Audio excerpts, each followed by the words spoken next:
रूस से लेकर अमेरिका और जापान से लेकर यूरोप के कई देश प्रधानमंत्री मोदी के मुरीद हो चुके हैं। अब बुल्गारिया ने भी प्रधानमंत्री मोदी की जमकर तारीफ की है। जी हां, बुल्गारिया के राष्ट्रपति ने सोशल मीडिया पर प्रधानमंत्री मोदी का बहुत बहुत आभार जताया। सिर्फ सोमालिया के डाकुओं की तरफ से जो कब्जा है बुल्गारिया के जहाज को छुड़ाया, और बल्कि जो 17 बंधक इस जहाज में थे उन्हें भी छुड़ाया गया सही सलामत, जिसमें बुल्गारिया के 7 लोग भी शामिल हैं। मार्कोस एक दफा फिर से धाड़े मारता हुआ इंडियन ओशन का गार्डियन बन चुका है, पर कि यूरोपियन मीडिया आज एक हेडलाइन चला रहा है कि इंडियन ओशन के अंदर जो है मार्कोस जो है वो इंडियन गार्डियंस बन चुके हैं। मतलब अगर बात करें पाकिस्तान नेवी की, तो एक वक्त था कि बहुत ज्यादा हाईलाइट्स में रहते थे, लेकिन अब हर जगह इंडियन नेवी पहले बांग्लादेश को रेस्क्यू किया, उससे पहले पाकिस्तान को, उससे पहले रशिया को, और अब बुल्गारियन शिप। वो ये है कि भारत की नेवी ने तकरीबन 7 एक बुल्गारियन नेशनल्स को सेव किया है। बुल्गारिया को किसकी मदद चाहिए थी? So it was a very बड़ा चैलेंजिंग चीज़ थी।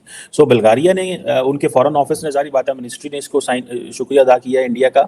देन उन्होंने प्राइम मिनिस्टर मोदी का शुक्रिया अदा किया। जो बुल्गारिया की डिप्टी प्राइम मिनिस्टर हैं संडे, उन्होंने नरेंद्र मोदी का शुक्रिया अदा किया। बुल्गारिया के प्रेसिडेंट ने ट्विटर पे इसका शुक्रिया अदा किया। सो बुल्गारिया के लिए बहुत बड़ा चैलेंज बन गया था जिसको वो एड्रेस नहीं कर सकते कि जी भारत की नेवी ने जो है वो बल्गारियन नेशनल्स जो हैं उनको बचाए हैं। तकरीबन 7 से 8 उनकी तादाद बताई जा रही है, और ये भी कहा जा रहा है कि जी बहुत बड़ी बात है कि अगर भारत की नेवी जो है वो इंटरनेशनल वाटर्स में जाकर और वहां पर किसी भी दूसरी कंट्री के लोगों की जान बचा रही है, जो कि एक बहुत अच्छी और सॉफ्ट इमेज जो है वो दिखाता है भारत की। प्राइम मिनिस्टर नरेंद्र मोदी का भी जी एक बड़ा जबरदस्त जवाब आया। बुल्गारियन के प्रेसिडेंट ने थैंक्स बोला इंडिया को, उन्होंने भी बदले में अच्छे जवाब दिए हैं। तो इंटरनेशनली लेवल पे अगर देखा जाए तो इंडिया ना सिर्फ इकोनॉमिकली आगे जा रहा है, बल्कि दुनिया तो को उन्हें गार्डियन का नाम दे रही है। जय हिंद दोस्तों, कल बहुत दिलेरी के साथ भारतीय नेवी और भारतीय मार्कोस ने बुल्गारिया के 7 लोगों को और उनके शिप को सोमालियन पायरेट्स से छुड़ाया था। और दोस्तों, इस समय पूरे Bulgarian media, USA media, Europe media, यहाँ तक रूसी मीडिया और ऑस्ट्रेलियन मीडिया, हर जगह इस समय भारतीय नेवी की तारीफ हो रही है।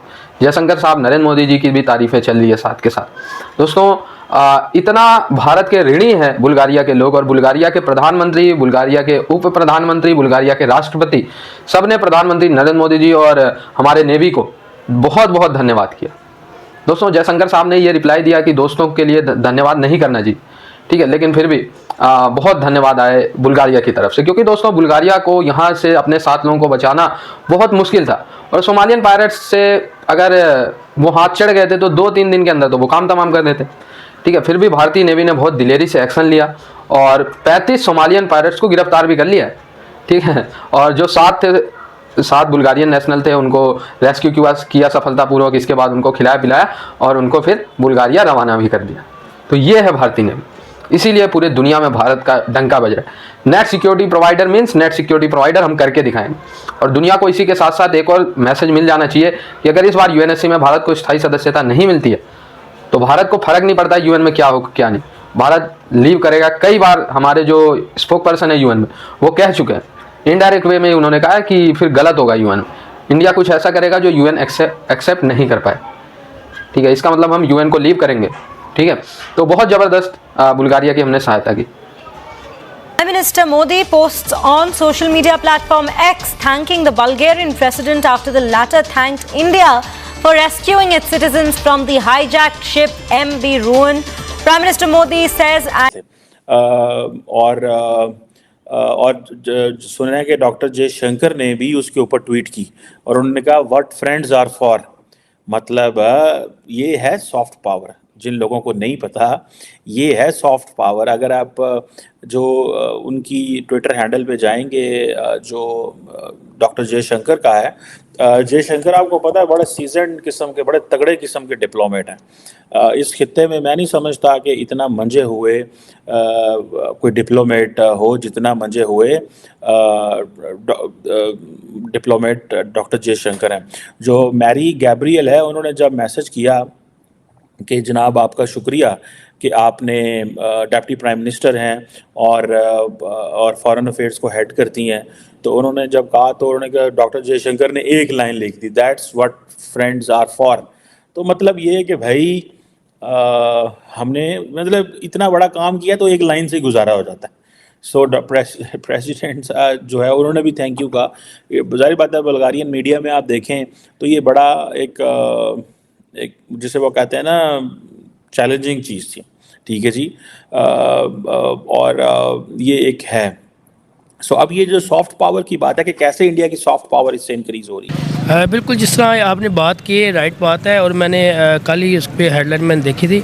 नो डाउट इंडिया की कहीं भी नेवी की बात कर ले, उनकी किसी भी सेक्टर में बात करें वो बहुत आगे है। नेवी की अगर बात करें तो वो तो काफ़ी आगे है। अब लास्ट टाइम ये जो जिस तरह आपने बात न्यूज़ बताई है तो ये मैंने परसों ही देखी है न्यूज़, तो मैं एकदम शॉक हो गया था कि जहाँ पे भी देखो इंडिया ये सबसे आगे है और पाकिस्तान में कहीं नज़र नहीं आया। नेवी में भी देखो पाकिस्तान बहुत ज़्यादा पीछे हो चुका है, हर सेक्टर में भी देखें तो नो डाउट। अगर जिस टाइम का मोदी आए हैं वहाँ पे मोदी उनकी गवर्नमेंट आई है, वो कोई ना कोई ऐसे काम करेगा पूरी दुनिया उनकी तारीफ़ कर रही है और पूरे वर्ल्ड में उनकी तारीफ़ हो रही है। और फिर जब हमारे कुछ यहाँ पे पाकिस्तान में हुक्मरान है जो तारीफ़ करते नज़र आ रहे हैं हमें, तो अगर हम अपने यहाँ पे प्राइम मिनिस्टर्स की बात करें, हम यहाँ पे अपने चीफ मिनिस्टर्स की बात करें, वो भी अब इंडिया के प्राइम मिनिस्टर की तारीफ़ें करें कि वो जो छठा के अच्छी मुकाम पर 45 हमारे जो मछेरे थे वो मछलियां ढूंढते हुए समुद्र में गए, वहां पर समुद्री तूफान से टकराए। अभी तक 14 लापता है और हमारे मुल्क में भी यही सजेशन दी जा रही थी कि आप इंडियन नेवी से मदद ले ले, क्या पता वो हमें ढूंढ के दे दे।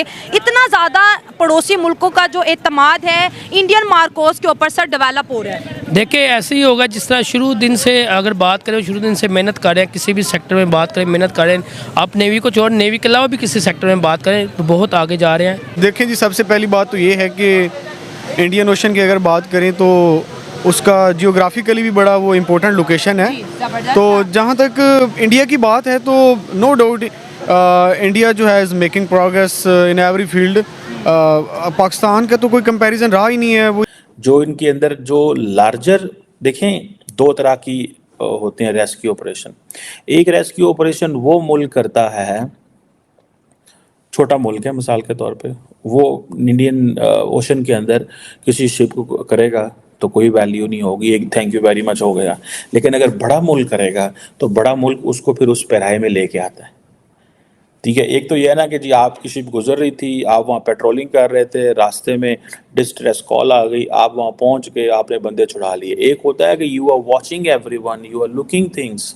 सो इंडिया बेसिकली ये ग्रेट पावर कंपटीशन में है, कर रहा है। और मिलिट्री एयर और इनकी जो नेवी है वो अपनी सॉफ्ट पावर में, ये एक सॉफ्ट पावर का उनका बड़ा टूल है और ये एक लॉन्ग टर्म स्ट्रेटजी है। और जिसमें वो जिसे कहते हैं डिफरेंट मेथड्स इस्तेमाल कर रहे हैं कि वो यूरोपियन पॉलिसी मेकर्स तक भी पहुंच गए हैं। एक तरफ तो खित्ते के ममालिक थे जिनके साथ वो लगे हुए थे, इंगेज कर रहे थे। अब वो समझते हैं कि हमें आइंदा आगे भी जाना है और हमें इन इलाकों में जाके काम करने की ज़रूरत है। सो मुझे ऐसे लगता है कि ये आप देखिएगा, पहले बरतानिया होता था, ठीक है जी, बरतानिया की रॉयल नेवी थी, एक नेशनल सिंबल था भाई उनकी, जिसे वो कहते हैं ना एवरी कॉर्नर स्टोन, उनकी जो every corner of the world the British अपनी पावर जो है उसको डिस्प्ले किया हुआ था जो रॉयल नेवी थे। और लेकिन अभी वो देखें आपको कहीं नज़र नहीं आएंगे।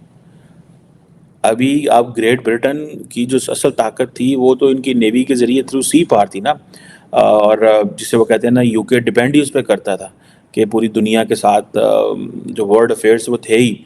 और जिसे वो कहते हैं ना कि बरतानिया प्रॉपर एक तो वो कहता था जी ठीक है हम लिबरल वैल्यूज़ को प्रोटेक्ट कर रहे हैं और हम रिएक्शनरी फोर्सेस के ख़िलाफ़ हैं, हम मल्टीपोलर वर्ल्ड ऑर्डर के हक़ में हैं, हम यूनिलैटरलिज्म के हक़ में नहीं हैं। तो ये एक वो उनका तरीक़ाकार था। लेकिन इंडिया के बाद यही बातें इंडिया भी करता है, इंडिया के जो डिप्लोमेट्स हैं दुनिया में यही बातें करते हैं कि ये भाई मल्टीपोलर वर्ल्ड को एक्सपैंड करो, यूनिलैटरलिज्म ठीक नहीं है। So India is basically breaking the status quo. So वो अपने आप को एक स्टेप आगे लेके जाना चाह रहा है। सो अमेरिकन हो, बरतानिया हो, वो इस सारे प्रोसेस में अपने आप को थोड़ा आगे की तरफ लेके जाना चाहते हैं, इस स्टेप इस तरह, ताकि वो दुनिया को ये बता सकें कि भाई अब इंडिया वैसा मुल्क नहीं है जैसे माजी में हुआ करता था।